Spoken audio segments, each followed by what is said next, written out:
भले ही मोकामा से चुनाव जीत गए हों अनंत सिंह, लेकिन अभी तक वो ऑफिशियल तौर पे विधायक नहीं बने हैं। और अब देखिए, एमपी एमएलए कोर्ट ने भी उनकी याचिका को खारिज कर दिया है, उनको जमानत नहीं दिया है। तो सवाल ये उठता है कि क्या अनंत सिंह विधायक रहेंगे या फिर विधायक की कुर्सी जीत के भी उनसे छिन जाने वाली है। अब पूरी कहानी क्या है, सब कुछ आपको विस्तार पूर्वक बताएंगे, समझाएंगे। लेकिन उससे पहले मेरा परिचय जान लीजिए। मेरा नाम है रजत और आप जनता जंक्शन देख रहे हैं। सबसे पहले इस बात को समझिए कि अनंत सिंह जो कि मोकामा से बम्पर जीतते हैं सूरजभान सिंह की पत्नी को हरा के, और उसके बाद फिर से इनका जलवा जलाल हो जाता है।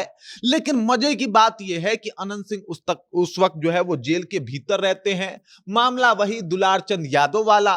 दुलारचंद यादव के साथ जो कुछ हुआ, उसके बाद से इनकी गिरफ्तारी हुई और गिरफ्तारी के बाद अभी तक बेल के लिए कई याचिका दायर कर चुके हैं, कई याचिका दे चुके हैं, लेकिन हर बार इनका जमानत खारिज कर दिया जा रहा है। और ऐसे में सवाल यह उठता है कि क्या ये विधायक रहेंगे या विधायक जीतने के बाद, विधायकी जीतने के बाद भी इनकी कुर्सी छिन जाएगी। दरअसल एक नियम है, उस नियम के बारे में आपको बता देता हूं।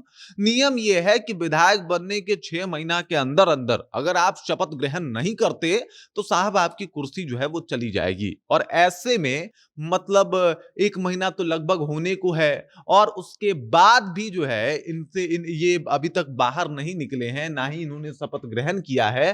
तो ऐसे में अनंत सिंह के ऊपर सवाल उठ रहा है कि भाई साहब इनकी विधायकी बचेगी या चली जाएगी, क्योंकि दुलारचंद वाले मामले में अब इनको जो कोर्ट है वो कह रहा है कि भाई साहब अभी आपको जमानत हम दे नहीं सकते। और एमपी एमएलए कोर्ट, जिसमें जो फास्ट ट्रैक कोर्ट होता है, जिसमें जो भी जनप्रतिनिधि हैं उनके फैसले को जल्दी जल्दी सुना जाता है, क्योंकि जनप्रतिनिधि हैं भाई, जनता का बहुत सारा काम है और उसका बोझ है उनके ऊपर। लेकिन वो लगातार इनके याचिका को खारिज कर रहा है। ये मामला हाई कोर्ट तक जाएगा, सुप्रीम कोर्ट तक जाएगा, सबको पता है। लेकिन सवाल वहीं पे है कि मोकामा से बाहुबली अनंत सिंह चुनाव जीतते हैं, भूमिहारों के लीडर के तौर पे इनकी पहचान बनती है और इनके ऊपर कई सारे मुकदमे पहले से भी चले हैं। और ऐसे में अनंत सिंह अभी बुरी तरीके से फंसते हुए दिखाई दे रहे हैं। अगर इसी तरीके से याचिका पे याचिका खारिज होती रही, इसी तरीके से इनको झटका लगता रहा और जमानत नहीं मिला, तो साहब मोकामा में फिर से चुनाव की स्थिति बन सकती है और फिर से वहां पे चुनाव हो सकता है। क्योंकि ये ऑफिशियल तौर पे विधायकी जीतने के बाद भी विधायक नहीं बने हैं। अब विधायक नहीं बने हैं, इसके पीछे का कारण यह है कि जब तक आदमी शपथ ग्रहण नहीं करता तब तक वो ऑफिशियल तौर पे विधायक नहीं होता है। और अगर आप ऑफिशियल तौर पे विधायक नहीं होते हैं, मतलब विधायक वाले वो तमाम सुविधा, या फिर यूं कह ले कि विधायक वाला वो जो तमाम फंड आता है उससे आपको वंचित रखा जाता है। मतलब अभी ना इनको कोई फंड जाएगा, ना ही इनको विधायक वाली कोई सुविधा मिलेगी जब तक ये शपथ ग्रहण नहीं करते हैं। और इस वजह से अनंत सिंह की समस्याएं जो है वो बढ़ती हुई दिखाई दे रही है। अनंत सिंह के प्रॉब्लम्स जो हैं वो बढ़ते हुए दिखाई दे रहे हैं। हालांकि इनके प्रचार प्रसार में जो है वो ललन सिंह तक गए थे और ललन सिंह ने जाके कहा था कि भाई कोई बात नहीं है, उनको फंसाया जा रहा है। लेकिन अब कोर्ट को भी लग रहा है कि सिर्फ फंसाया नहीं जा रहा, बल्कि कुछ ना कुछ बात जरूर है।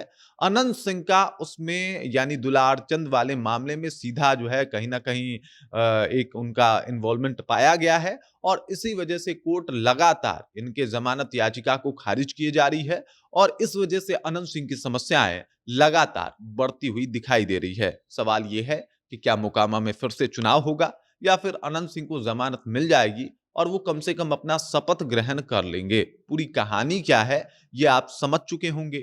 बाकी आने वाला वक्त अनंत सिंह के लिए आसान नहीं होने वाला। दूसरी बात यह है कि अगर 2 साल का सजा भी इनको हो जाता है इस मामले में, तो भी इनकी कुर्सी गई समझो। और इसी वजह से अनंत सिंह के ऊपर और इनके विधायकी के ऊपर खतरा मंडरा रहा है कि कुर्सी कभी भी छिन सकती है। बाकी इस खबर, इस जानकारी को लेकर आप क्या सोचते हैं, आपके जहन में क्या कुछ चल रहा है, कृपया कमेंट कीजिए और अपना विचार हम तक पहुंचा दीजिए। बाकी आप देख रहे हैं जनता जंक्शन और मेरा नाम रजत है।